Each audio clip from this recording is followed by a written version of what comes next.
She sat alone in the cold exam room, her hands trembling slightly as she pulled the oversized hoodie tighter around her belly. 17 years old, visibly pregnant, and trying her best to disappear into the sterile white walls. The doctor barely glanced at her chart before sighing, loudly enough for the silence to sting. Another one, he muttered under his breath, judging eyes, clipped tone, no warmth, no humanity. What should have been a moment of care had turned into a silent trial. She didn't cry. She didn't argue. She'd already heard every cruel variation of what people thought of her. In school hallways, at grocery stores, even from her own neighbors. But somehow, this felt worse, because here, in a place meant to heal, she was being reduced to a statistic. The doctor tossed terms around, irresponsible, unprepared, burden, as if she weren't in the room at all. Her heart pounded, her fingers clenched, but she said nothing. She just waited, and hoped the appointment would end soon. That's when the door opened. He stepped in quietly, but the moment was seismic. Dressed in full military uniform, boots polished, medals gleaming, and eyes locked onto his daughter like she was the most valuable thing in the room. No one spoke at first. The doctor glanced up, confused. The girl's lip quivered, but still, she said nothing. Her father looked at the doctor, then at the ultrasound screen, and finally at his daughter. He walked over, took her hand gently, and said, "You're not alone. You never were." The room changed. The tension cracked like glass, and the judgment that once hung thick in the air evaporated in the face of something stronger, honor. Not because of the uniform, but because of what it represented in that moment. Unconditional love, protection, and a reminder that this girl was more than a label. She was someone's daughter, someone's pride. And when he stood beside her, suddenly, the shame didn't fit her anymore. What happened next turned the doctor's face pale, and it left everyone in that clinic, and everyone who heard this story, completely speechless, because what this father said shattered every assumption, and reminded us all, never mistake a quiet girl for someone without a story worth defending. The room fell silent for a moment longer than comfort allowed. The doctor stood, awkwardly adjusting his coat, clearly unsure how to proceed. The presence of the man in uniform, stern, composed, and unmistakably protective, disrupted his usual rhythm. This wasn't just another patient anymore. This was a father standing between his daughter and the shame the world had tried to pin to her, like a scarlet letter. The girl, named Lily, blinked fast as if holding back a wave of tears. Her father, Major Carson, took a slow breath, then turned to the doctor.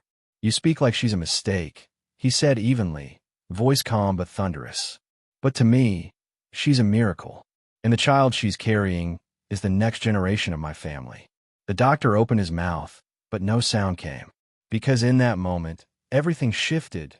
The judgment that had filled the room was now shame that didn't belong to Lily, but to the man who had handed it out so freely.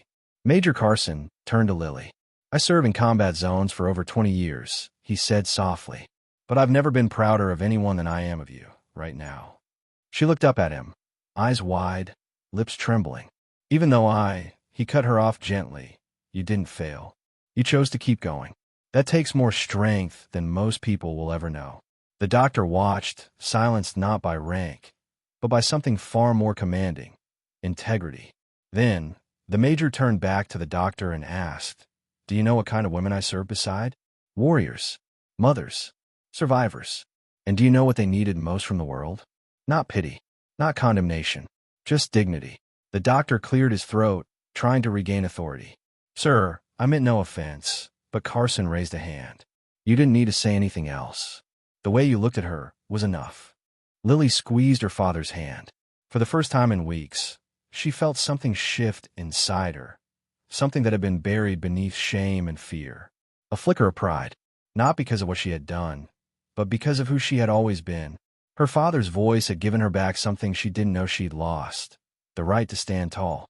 The nurse who had been standing quietly near the back finally stepped forward. She couldn't hide the tears brimming in her eyes.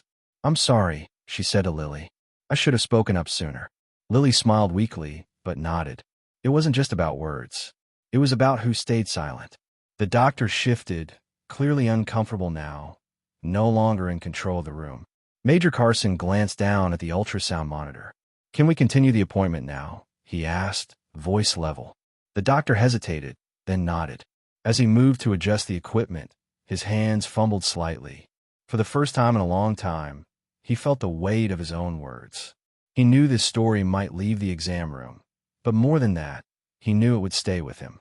Lily lay back, heart pounding, eyes fixed on the screen. And when the image flickered into view, tiny heartbeat, curled form, life in motion, she let out a breath she didn't realize she'd been holding.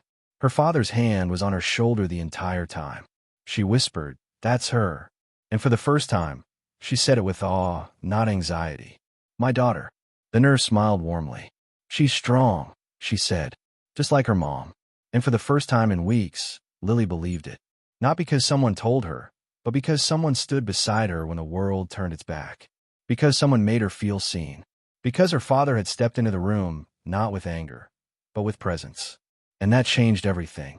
As the appointment ended, the doctor handed her the ultrasound printout without a word.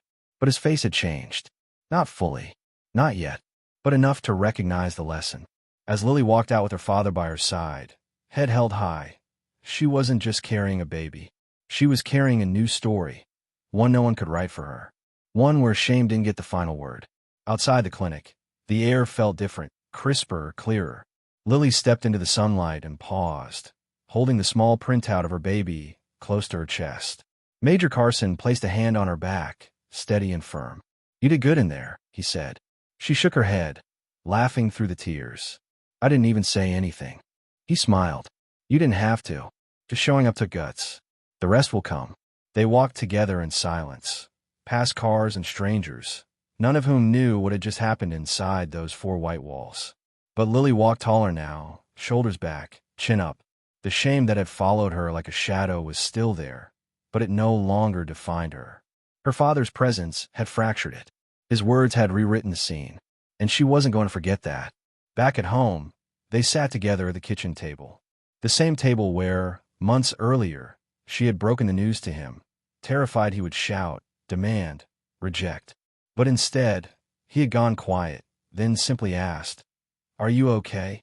She hadn't known how to answer back then. But now, for the first time since the test came back positive, she could finally say, "I think I will be."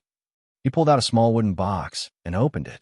Inside were photographs of his service, of family trips, of her as a child wearing his oversized helmet and grinning. "I kept these to remind myself why I fight," he said.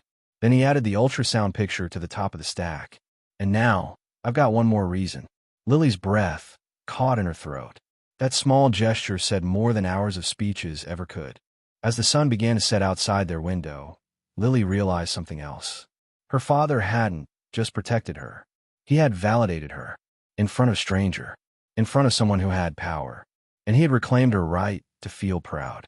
In that sterile room, where she had been treated like a mistake, he reminded everyone, and especially her, that she was still someone's daughter. And that still meant something. The next day at school, Lily noticed the difference immediately. Not in how others looked at her, but in how she looked at herself. She didn't flinch when she walked down the hallway. She didn't try to hide the curve of her belly beneath her hoodie. Her father's voice echoed in her mind. "You didn't fail. You chose to keep going." That sentence had planted itself like an anchor in her heart. Her classmates still whispered. That hadn't changed. But the shame didn't stick like it used to. She knew now that their judgment came from a place of ignorance, not truth. And the truth was, she was still here. Still learning. Still growing. Still strong. She wasn't asking for approval anymore.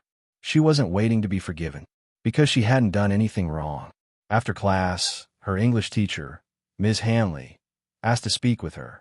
"I heard about what happened at the clinic," she said gently. Lily froze. "A friend of mine is a nurse there," the teacher continued. "She told me how brave you were. And how your dad." Her voice softened. "Not every girl gets someone like that in her corner. You're lucky." Lily nodded slowly. "I know." That afternoon, she wrote an essay for class. The prompt was simple. Write about a moment that changed you. And for the first time, her pen didn't shake. She wrote about silence and judgment and what it feels like to be erased by a look. But mostly, she wrote about the moment the door opened and her father walked in. About how one man's decision to stand tall gave her permission to do the same. She handed the paper in without a second thought. not because she needed the grade, but because the words were finally hers. Her story was no longer one of embarrassment or fear. It was one of resilience. And in the quiet spaces where shame had once lived, a new strength had taken root. Because sometimes, healing begins the moment someone decides to stand beside you, even if all they do is hold your hand. Later that week, Lily returned to the clinic, this time for a routine checkup. She entered the building with her shoulders squared, heart steady. It wasn't the same weight she'd carried weeks before. Now, there was resolve in every step. She had been seen, heard, defended, and that changed how she entered the world. Not with fear, but with quiet, undeniable strength. The nurse who had once apologized was waiting for her. She smiled warmly. "Hey, Mama. We've got a different doctor today," she said with a wink. Lily smiled back. There was a softness in the way she was spoken to now, as if people finally understood she wasn't just a statistic. She was a girl with a future, a baby growing inside her, and the determination to protect them both. The new doctor, young, kind-eyed, respectful, greeted her with an outstretched hand and said, "Lily, right? I've read your file, but I'd rather hear your story from you." That sentence, simple, sincere, made Lily exhale.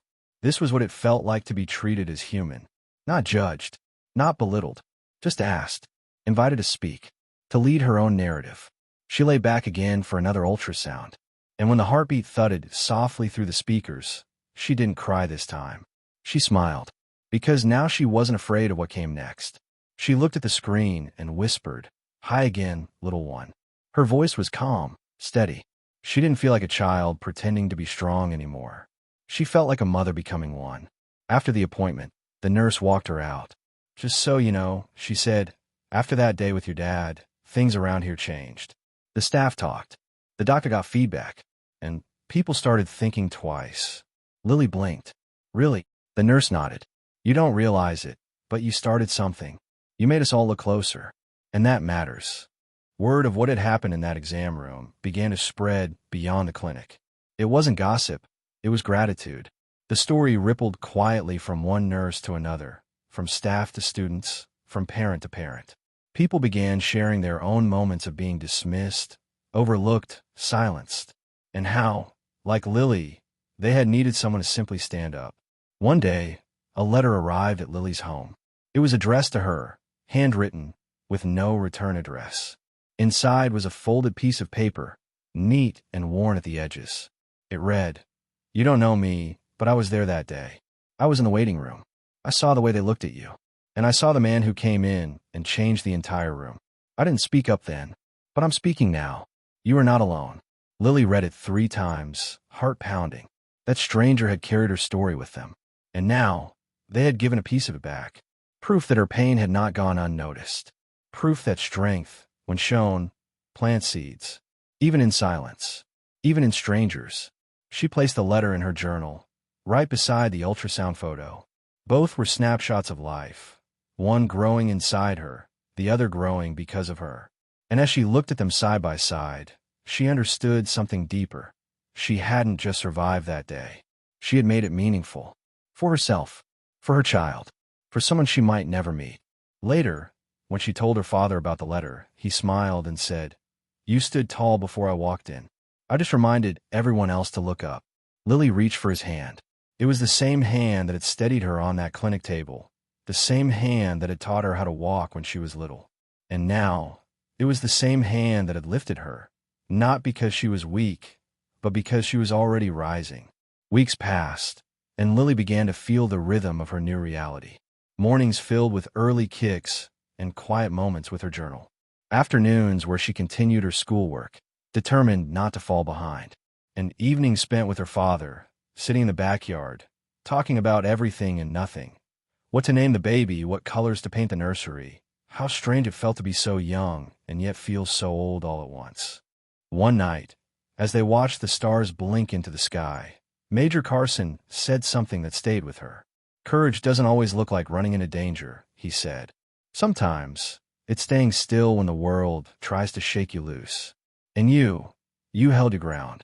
Lily didn't respond right away. She just leaned her head against his shoulder. No words were needed. The silence between them was full of meaning.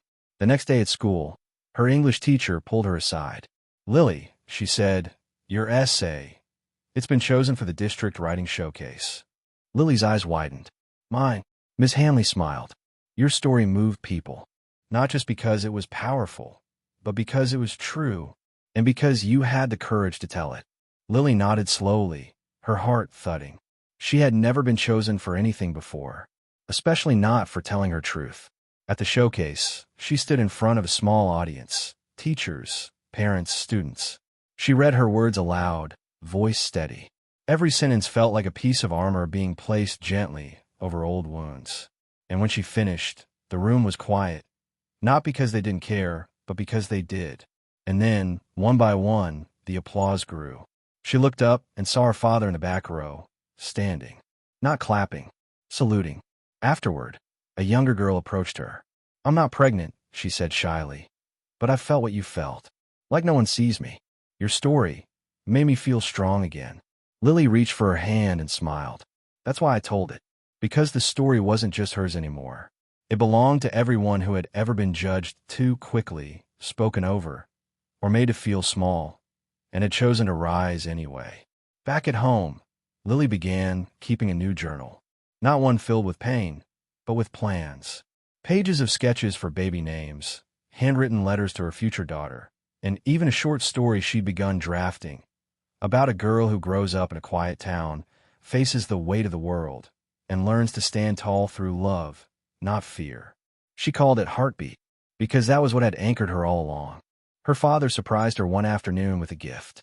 A wooden frame, hand-carved, polished and simple. Inside it was her essay, printed neatly, with a small engraving at the bottom. She never asked for permission to be brave. Lily held it like something sacred. "I don't know who I would have been if you hadn't walked into that room," she whispered. Her dad met her gaze. "You would have still become her. I just walked in to remind you." Then, one evening, something unexpected happened. The clinic called. The head nurse wanted to invite Lily to speak during their internal training week. "We want our staff to understand what it feels like to be on the other side of that table," she said. "You've already made a difference. Now, we want to make it permanent." Lily hesitated. It was one thing to write her story, but to speak it in the very place where it happened, that would take a new kind of strength. But she said yes. When the day came, Lily entered the clinic with her head held high. The same hallway, the same rooms, but a different girl. A stronger girl. A girl who remembered the fear, yes, but carried the proof of what it had given her. Fire, grace, and a voice. She stood in front of doctors, nurses, and admin staff and said, "You don't get to decide who deserves kindness. You only get to choose whether you give it." As Lily stood before the clinic staff, she noticed the way their eyes shifted, not out of boredom, but out of realization. Some looked down, some leaned forward. One nurse had tears in her eyes before Lily even finished her second sentence. "When you walk into a room," Lily said, "you carry power. The power to make someone feel human, or feel like a mistake. I wasn't your mistake. I was your opportunity to do better." Her voice didn't shake. She wasn't speaking from pain anymore. She was speaking from purpose. She told them how it felt to be invisible, to be judged, and then to be defended by someone who never once needed to ask why before choosing to stand by her. "I came here terrified," she said, "but I left changed. Not because of what you said, but because of what my father reminded me of, that I am still worthy, no matter what your eyes say." After her talk, the room erupted in applause, not out of obligation, but from a place of deep respect. One of the administrators approached her and said, "You did something today most adults never learn how to do. You turned your wound into a voice, and we're listening now." Lily smiled, tired but proud. It wasn't about revenge. It was about redemption. For the room. For the system. For the next girl who'd sit where she once sat. As she walked back through the same lobby where she had once sat, scared and small, she noticed a new poster pinned to the corkboard. It read, "Your voice matters. Your story matters. And so do you." It was the clinic's new policy on patient dignity, born from her words. Underneath the quote was a signature line. Inspired by Elsie. Lily paused, fingers grazing the edge of the paper. She had made a mark. Not in anger. In legacy. That night, back home, she placed her speech on her bedroom wall beside her framed essay. She stared at them for a moment. These two documents, born from pain, now standing as symbols of strength. And in that silence, she felt her baby kick gently beneath her ribs, like a quiet reminder. You're not just surviving, Mama. You're leading. Lily's story continued to ripple outward. The local school district reached out next, inviting her to speak at a teen wellness forum. She sat on a panel beside counselors, therapists, and social workers. And when it was her turn to speak, she didn't use notes.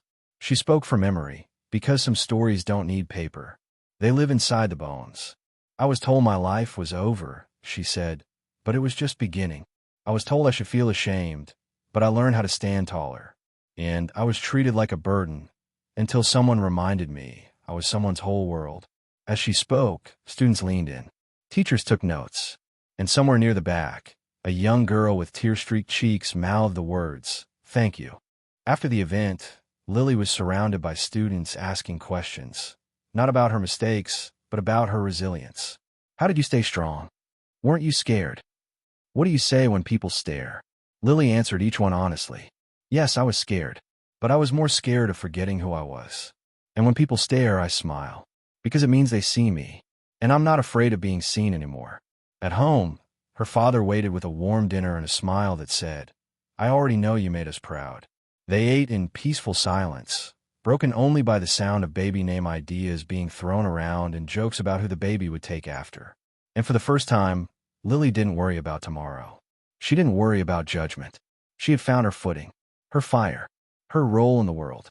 That night, she wrote in her journal, maybe strength isn't about facing the world with armor. Maybe it's about standing in the open and saying, here I am anyway. She looked at the framed ultrasound on her nightstand and whispered to her daughter, we're going to be okay. Not because the world changed, but because we did. As spring began to bloom, so did Lily.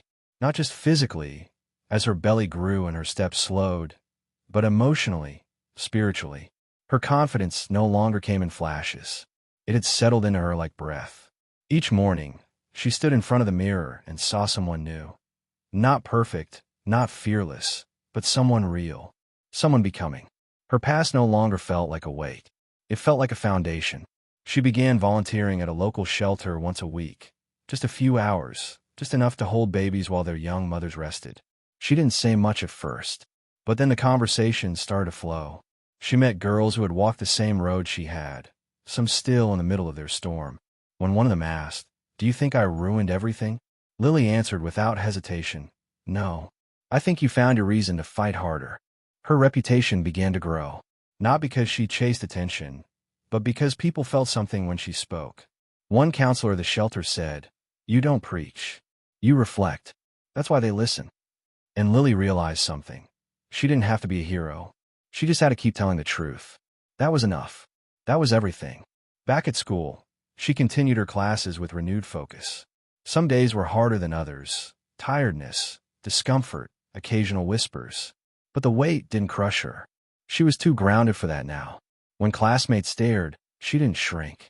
She smiled. And more than once, someone new came up to her and said, I was afraid to talk to you, but I think you're amazing. At night, her father would still check on her like he used to when she was little. Not to monitor, just to sit, to be nearby. They didn't need words. He'd place his hand gently on her shoulder and stay there for a while. And Lily, without saying it aloud, would think, he carried me through the worst part, and now I can carry the rest. One day, while organizing baby clothes donated by the community, Lily came across a tiny onesie. It was simple, white soft, but it had a phrase stitched across the chest in gold thread, born to be brave. Her fingers trembled slightly as she held it. She smiled, then closed her eyes, and pictured the life growing inside her.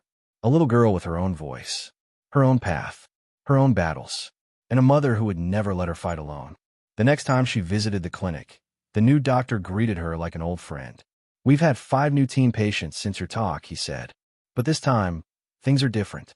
Staff are slower, softer, more aware. That's you, Lily. She blushed, but said nothing. The praise wasn't what mattered. What mattered was that her voice had changed more than just her own life. It had echoed, and found a home in others. As she lay on the table for another checkup, she heard the heartbeat again, Fast, steady, strong.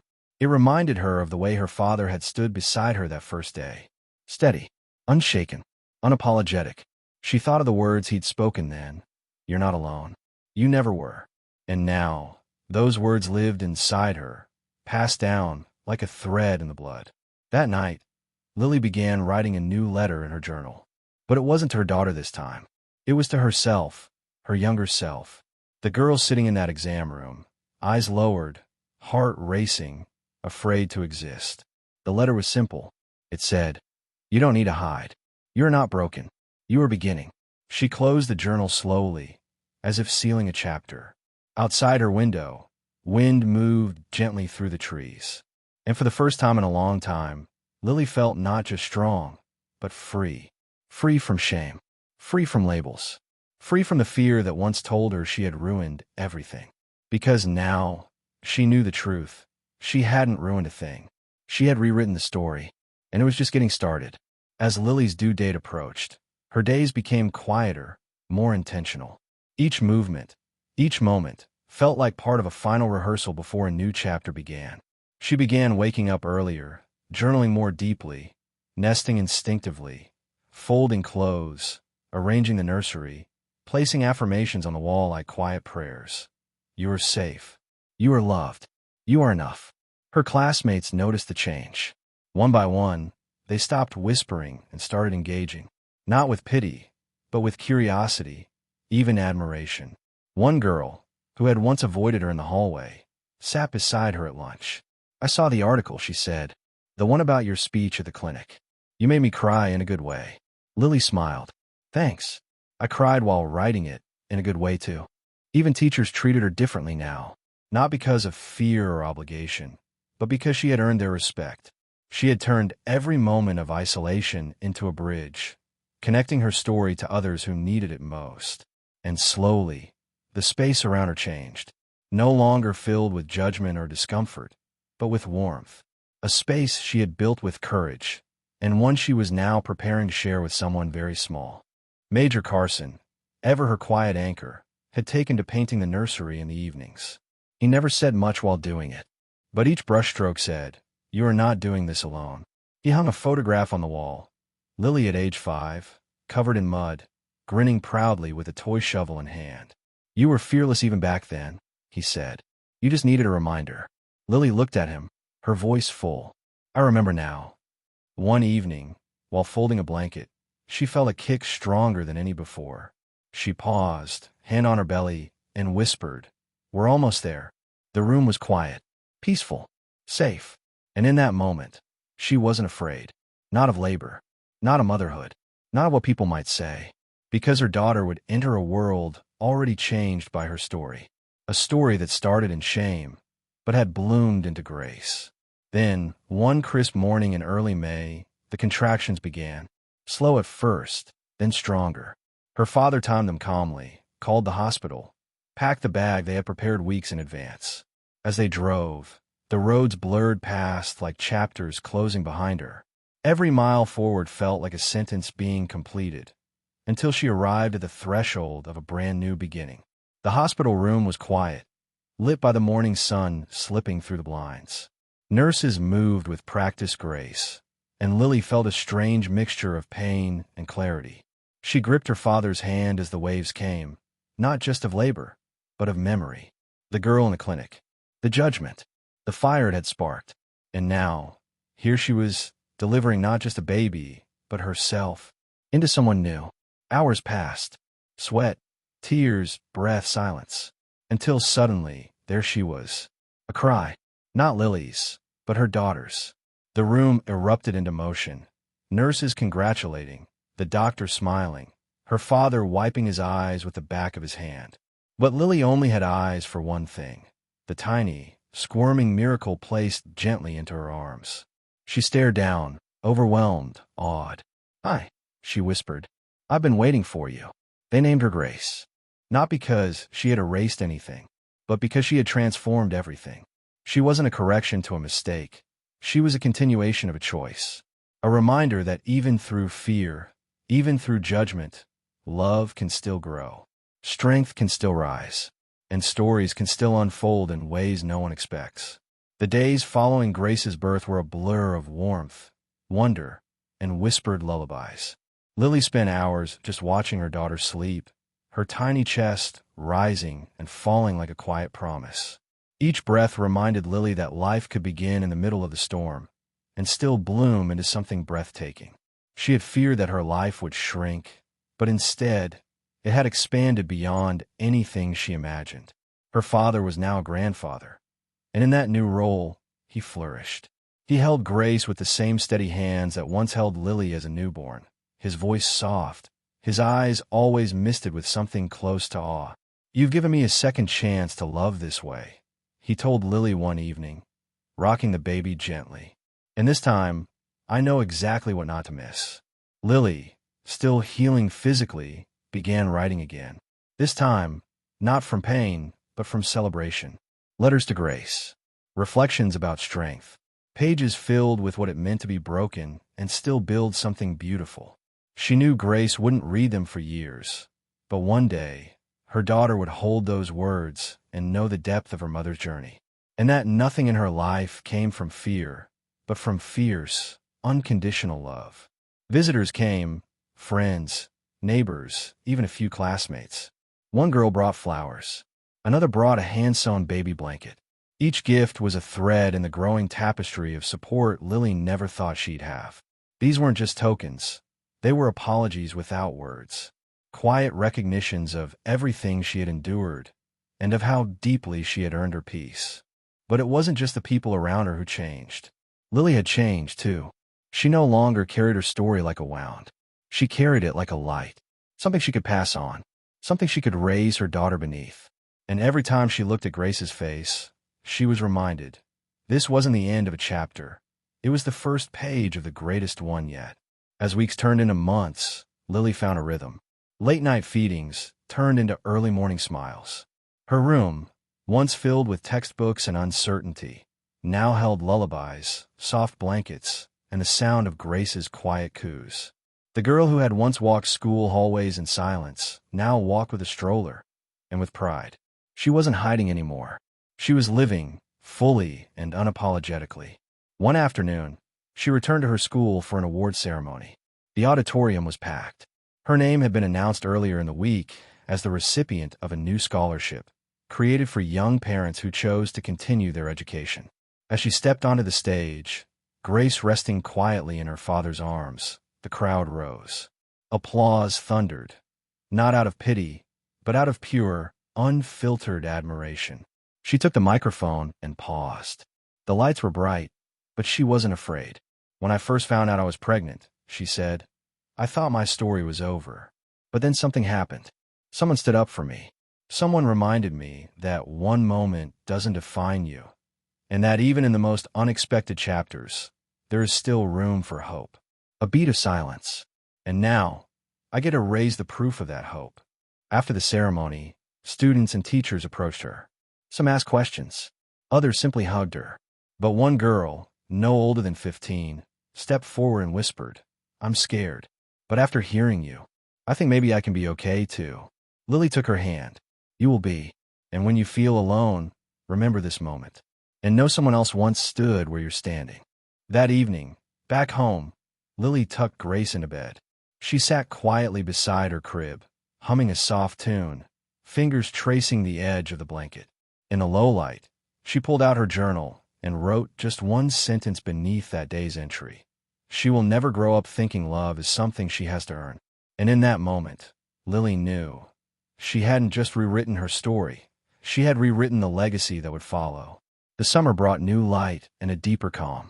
Lily, now balancing diapers and dreams with growing confidence, had enrolled in online college classes. She studied at night while Grace slept, her textbooks spread out beside a baby monitor. Each chapter she read wasn't just for a grade.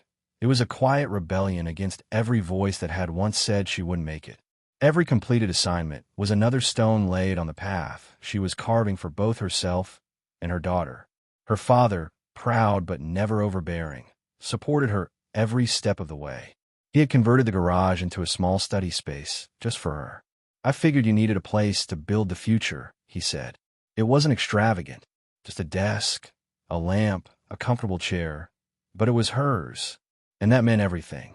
It was a symbol of belief, of faith, of family that refused to abandon each other. One evening, after submitting an essay, Lily found herself staring at her old journals. She flipped through the pages, shaky handwriting, raw emotion, pain scrawled into margins. And then, as if turning a page inside herself, she picked up a pen and began writing something new. Not a journal entry, but the outline of a book. A memoir. A true story. Not just about a teenage pregnancy, but about everything that came after. The shame. The voice. The change. She titled it When the Door Opened. A reference to the moment her father stepped into that cold, judgmental clinic room and changed everything. It was a story she had lived, but now she wanted the world to live it too. She didn't know if anyone would publish it, but that didn't matter yet. What mattered was that the story existed. That was hers. That same night, Grace woke briefly. Lily scooped her up and held her close, breathing in the soft scent of her baby's skin. "You're the reason I became who I really am," she whispered. "And I promise, when you're ready, I'll tell you the whole story. The real one, where you were never a mistake, but always the beginning of something braver." As autumn approached, Lily received an email that would once have felt impossible. A local nonprofit had heard about her speech at the clinic and her growing online blog. They wanted her to be a guest speaker for their Youth Resilience series. She read the message twice, heart racing. "We believe your voice will inspire hundreds of young people," it said. "Would you be willing to share your journey?" She accepted without hesitation. When the day arrived, she stood on a small stage in a community center auditorium, Grace in the arms of her grandfather near the front row. The room was full of teens, many of them quiet, guarded. Some wore hoodies pulled low over their eyes, just like Lily once did. And when she began speaking, her words didn't fill the space with noise. They opened it. "I was 17 when I found out I was pregnant," she said. "And I was more afraid of people's stares than the future itself. But something changed the day my father walked into that exam room in his uniform and said, 'You're not alone.'" She paused, letting the silence stretch. I held on to those words, and they helped me build a life not from shame, but from strength. By the time she finished, the room was silent. Not out of discomfort, but because everyone was listening so deeply they had forgotten to breathe. And then came the applause, loud, real, grateful. Teens approached her with tears, some with stories. One girl whispered, "I thought I had to disappear, but maybe I just need to be seen." Lily looked at her, voice calm and warm. "You don't have to vanish to survive. You just need one person to stand beside you." That night, after putting Grace to sleep, Lily sat down to finish the first chapter of her book. The words came easily now. They flowed not from pain, but from clarity, from peace. She looked at her daughter sleeping under a soft glow and thought, "You'll grow up knowing what it means to fall, to rise, and to speak with your whole heart. Because I will teach you. Because I have learned it myself." The following week, Lily was invited to appear on a local radio segment. At first, she hesitated. Radio felt different. No faces to read, no room to adjust. Just her voice, broadcast into unknown homes, classrooms, maybe even cars driven by people who'd once judged someone just like her. But her father encouraged her, saying, "Sometimes, the people who need to hear your story aren't sitting in front of you. They're sitting in silence." So, she went. The studio was quiet, professional. The host, a woman in her 40s named Elena, greeted her kindly. "Your story has been making waves," she said. "But what really touched me was how you spoke about your father, about how one presence can rewrite a moment." Lily nodded. "I think we all need someone who sees the version of us we've forgotten. He saw me clearly, when I didn't even recognize myself." As the red light blinked on, Lily took a breath and began. She told her story again, but it never felt rehearsed. It felt lived, honest, present. She spoke about judgment, about finding courage, about how giving birth wasn't the end of something. It was the start of becoming someone else entirely. She spoke about grace, about healing, about how one kind word, in the right moment, can be a bridge between despair and hope. After the interview aired, emails flooded in. Messages from strangers, from teens, from single fathers, from doctors. One woman wrote, "I had my child in secret at 16. I'm 50 now. I never told anyone. Until I heard you." Lily sat with the message, tears rolling down her cheeks. She realized her story was doing more than healing her past. It was giving others permission to heal theirs. That night, Lily printed the email and pinned it to her writing wall, right beside the words she had scribbled on a sticky note during one of her first journal entries months ago. This doesn't have to end in shame. And now she knew it hadn't. It had ended in strength. And even more beautiful than that, it had continued into connection. In late October, a package arrived at Lily's door. No return address, just a stamped envelope with a gold sticker seal. Inside, she found a note from the clinic's former doctor, the one who had once shamed her. It read, "Lily, I owe you an apology. I was wrong. About you. About so many girls I treated like files instead of people. I resigned from my position last month. I've taken a role in policy development, focusing on adolescent care. Your story opened my eyes. Thank you for your courage. I hope to spend the rest of my career making it right." Lily didn't know how to feel at first. Shock, relief, a strange kind of closure. She read the letter aloud to her father, who only nodded and said, "That's the power of truth. It humbles even the people who never expected to feel it." She tucked the letter away, not out of bitterness, but because it had served its purpose. It had proved that her voice had gone further than she could see. As Grace began to crawl, then babble, then laugh out loud, Lily watched her daughter and marveled. Each new milestone reminded her, this little girl was never her downfall. She was her rise. She was the heartbeat that broke through silence, the light that turned shame into testimony. And Lily was determined to raise her with that truth written in every bedtime story and whispered prayer. The book was nearly finished now. Publishers had shown interest, but Lily wasn't rushing. "It has to be right," she said.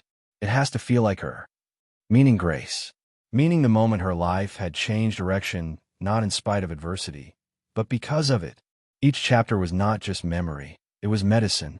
And on Grace's first birthday, Lily stood with her daughter in her arms, surrounded by the people who had stayed, who had believed, who had seen. As candles flickered and laughter filled the air, Lily closed her eyes for just a moment and thought, what started in silence now ends in celebration. And she knew, this wasn't just the story of a girl who got pregnant. This was the story of a girl who stood up, spoke out, and lit the way for others to follow. Sometimes, all it takes is one moment, one person stepping into the room, to change the course of someone's entire story. Lily's life was never broken. It was just waiting to be rewritten, not by society's expectations, not by the weight of shame, but by love, courage, and the quiet bravery of continuing when it would have been easier to disappear. And that's what her father gave her that day. Not just support, but the power to stand tall in a world that tried to make her small. We often think heroes wear medals or stand behind podiums. But sometimes they wear fear, stretch marks, and a tired smile. Sometimes they carry babies and burdens in the same arms. And sometimes they don't roar. They whisper, "I'm still here," and that's enough. Lily was never meant to be anyone's cautionary tale. She became someone's example of what healing and strength truly look like when they are lived in public and in full color. Her story reminds us that no one is just a mistake to be corrected. Behind every silence is a voice waiting to rise. Behind every stare is a chance to extend grace instead of judgment. And behind every girl the world labels lost is a life that's still learning how to bloom. Lily didn't ask for applause. She didn't ask for attention. She asked to be seen. And when she was, everything changed. And maybe that's the question we should leave with today. What would happen if we stopped judging people by the chapter they're in and started honoring the courage it takes to keep turning the page? Because sometimes the strongest people you'll ever meet are the ones the world tried to shame into silence. And they chose to speak anyway. If this story moved you, if you felt seen, heard, or simply reminded of your own strength, subscribe to the channel, leave a like, and share your thoughts in the comments. Your voice matters, and someone out there might be waiting to hear the story only you can tell.